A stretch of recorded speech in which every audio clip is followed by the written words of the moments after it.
Imagine stepping into a world where the air itself feels like a velvet blanket, thick with the scent of damp earth, blooming orchids, and sweet, decomposing leaves. This is not the chaotic, cacophonous jungle of adventure films. This is a rainforest suspended in a perpetual, soft-focused dream. The first thing that strikes you is the light. It doesn't beam down in harsh, golden shafts, but filters through a million layers of emerald canopy, each leaf diffusing the sun until it becomes a tangible, green-gold mist that hangs in the air, making every breath feel like you're inhaling liquid light. The usual roar of howler monkeys is absent, replaced by a distant, melodic chorus of birdsong that seems to come from every direction, and none at all haunting, ethereal soundtrack woven from the whispers of the forest. This is a realm of profound silence, not an absence of sound, but a presence of deep, resonant quiet, where the drip-drip of moisture from a giant philodendron leaf onto a spongy moss bed echoes like a gentle percussion. You move slowly, your footsteps silent, on the centuries-deep carpet of humus, feeling as if you're an intruder in a sacred, slumbering cathedral. Giant tree ferns, their fronds delicate as lace, unfold in slow motion, capturing droplets that glitter like scattered diamonds. Here, the trees are ancient monarchs, their trunks swathed in cloaks of moss, so thick and plush you have an almost irresistible urge to press your face against their cool, green softness. Epiphytes, air plants, bromeliads, orchids don't just grow here. They float, they cascade, they create entire suspended gardens in the crooks of branches, their pastel blooms pale and delicate like watercolor paintings left in the rain. The humidity wraps around you, not with a tropical oppression, but with a gentle, embracing weight, amplifying every scent and muting every harsh edge of the world. Time doesn't just slow down, it dissolves. The cyclical rhythm of growth and decay is visible everywhere, but it feels peaceful, not morbid. A fallen log, covered in a fluorescent carpet of moss and tiny, umbrella-like fungi, isn't a corpse of a tree, but a nurturing womb for new life, a soft, decaying monument. This dreamy atmosphere alters perception itself. Distances become ambiguous, shapes morph in the mist, and the line between the solid and the spectral blurs. You might glimpse the flicker of a morpho butterfly, its blue wings like shards of fallen sky, moving with a slow, dreamlike flutter before vanishing into the green haze. This is the rainforest not as a theater of survival, but as a sanctuary of serene existence, a living, breathing organism in a state of deep, contented meditation. And by simply being here, witnessing this softness, you are participating in a form of quiet magic that recalibrates your soul to a slower, more ancient frequency, reminding you that the wild can be a tender, whispering, and profoundly gentle place, a concept we so often forget in our harsh, digital world. To understand the origin of this soft, dreamy atmosphere is to delve into a masterpiece of ecological engineering, a symphony of interdependence played out over millennia. The primary architect is, without doubt, the canopy. Unlike open forests, the rainforest roof is a nearly continuous, multi-storied vault, a living ceiling that captures, scatters, and transforms sunlight. This green barrier acts as a colossal diffuser filter, breaking the sun's direct glare into a million minuscule beams. This filtered light, often at just 1 to 2% of its original intensity at the forest floor, is what creates that luminous emerald gloom. It's a light that reveals detail but hides harshness, that sculpts with shadow rather than glare.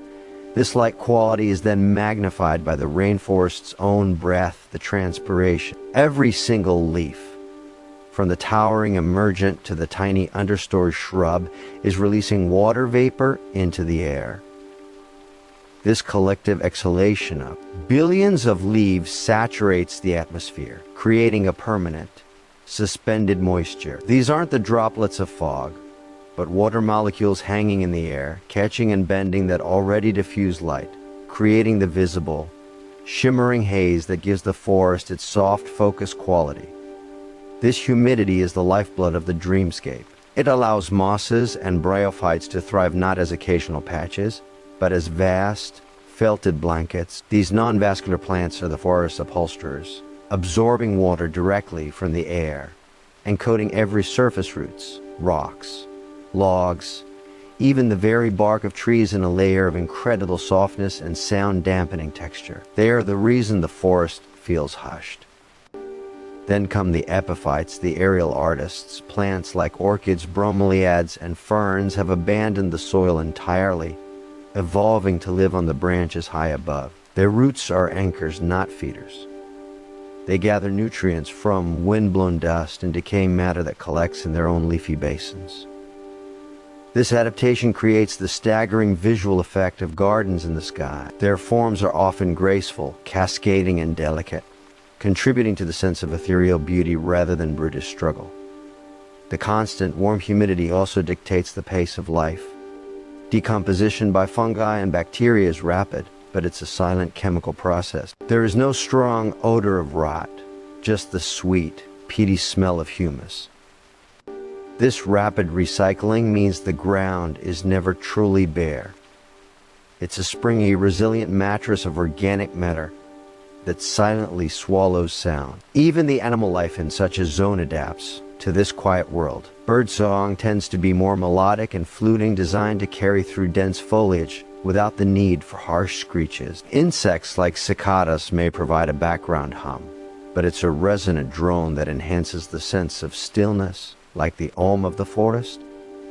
This entire system, the diffusing canopy, the transpiration haze, the sound-muffling moss, the aerial gardens, and the rapid, silent recycling is a closed, self-perpetuating loop. It creates a microenvironment so stable and so buffered from the outside world that it fosters an overwhelming sensation of timeless peace. You are not just looking at a collection of trees, you are inside a giant, living air filter, a natural humidity chamber, and an acoustic dampener, all working in perfect unison to generate an atmosphere that feels less like a landscape and more like a lucid dream painted in endless shades of green and whispered in the language of dripping water and distant, unseen birds. This dreamlike quality of the rainforest extends far beyond mere aesthetics. It profoundly influences the behavior, evolution, and very essence of the life it cradles. In this softened world, survival strategies shift from brute force to subtle artistry. Consider the colors. In the dim, green-dominant light, the flashy colors of a sun-drenched meadow would be wasted. Instead, evolution has favored a palette of exquisite subtlety. Flowers on the forest floor are often not bright red or yellow, but pale creams, greens, and muted purples, designed to glow in the low light and attract specific pollinators like moths or certain flies. The most spectacular colors are often reserved for the canopy, where light is stronger. But even there, they can seem like fragments of a dream, the iridescent blue of a butterfly, the shocking pink of an orchid appearing and disappearing in the haze. Camouflage reaches an artistic zenith here. Insects mimic leaves, twigs, and even lichen with such fidelity they become invisible until they move. A katydid isn't just green, it's veined with fake insect bites and a texture identical to a living leaf. This isn't the camouflage of the savanna. It's a deep, immersive disguise for a world of close-quarters observation. The dreamy atmosphere also changes the rules of communication. With sight limited, sound and scent become paramount. But the sound is modulated. The legendary calls of birds like the musician wren or the screaming piha are complex, fluted, and hauntingly beautiful, engineered to pierce the green veil with clarity, not noise. Many animals are entirely nocturnal, their world defined by even softer light, moonlight, filtered 1,000 times and amplified sounds. Their existence is dream within the dream. The softness also dictates form. Plants grow broader, thinner leaves to capture every photon of the scarce light. Lianas and vines don't just climb, they drape, they curl, they hang elegant, looping curves, adding to the sense of draped, textured softness in the architecture. Even predation takes on a surreal quality. The jaguar, the apex predator, moves with a silence that is absolute, its spotted coat dissolving into the dappled gloom. Its hunt is not a dramatic chase but a patient, ghostly stalking, a culmination of pressure felt rather than seen.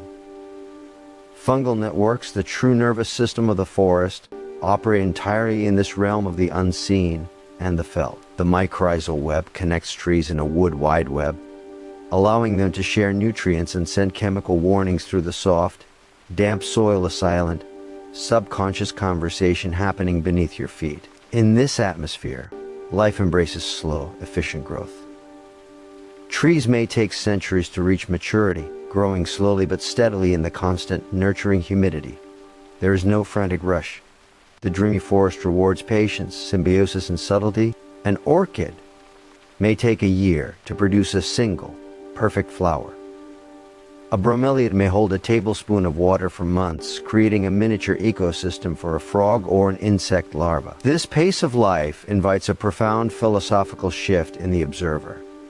You realize you are witnessing a system where competition is balanced by an immense, interconnected cooperation, where the soft atmosphere has sculpted not just the environment, but the very pace and pattern of existence, fostering a biodiversity so intricate and so quietly magnificent that it feels like the natural world's most eloquent argument for beauty, patience, and interconnected peace. For the human psyche, immersion in this soft, dreamy rainforest atmosphere is not simply a walk in the woods.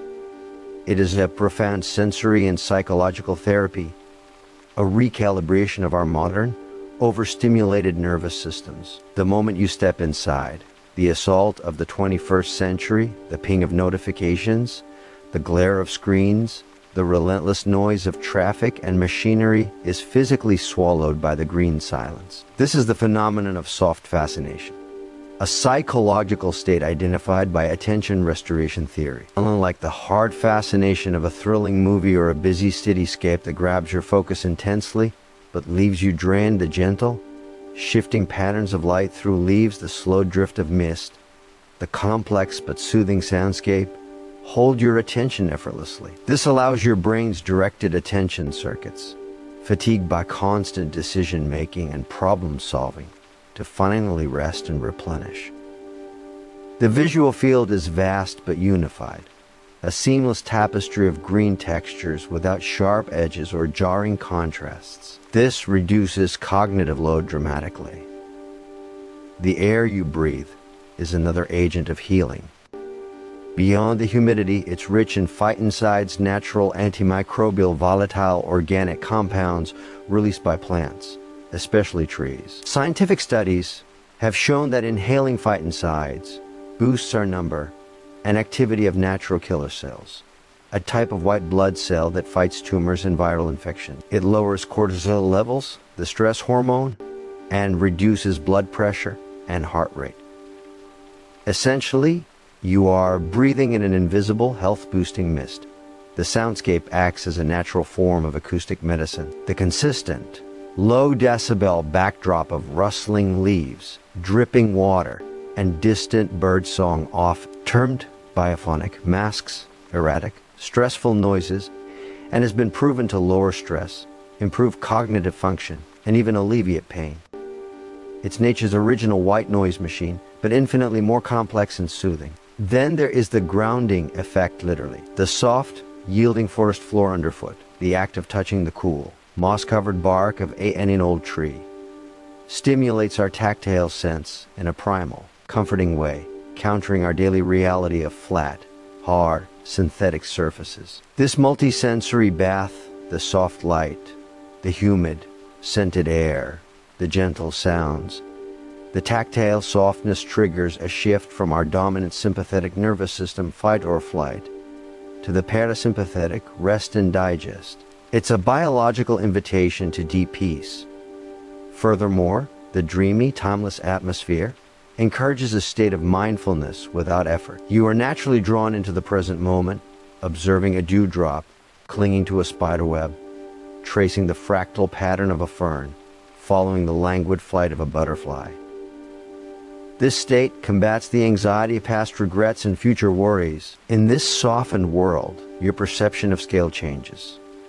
Your individual concerns can feel both fumblingly small in the face of such ancient, vast life, and yet deeply connected to it, fostering a sense of belonging that counters modern alienation. The rainforest, in its gentlest guise, becomes the ultimate sanctuary for mental restoration, demonstrating that the wild isn't just a place of adventure and danger, but perhaps our species' most potent and necessary spa for the mind, body, and spirit.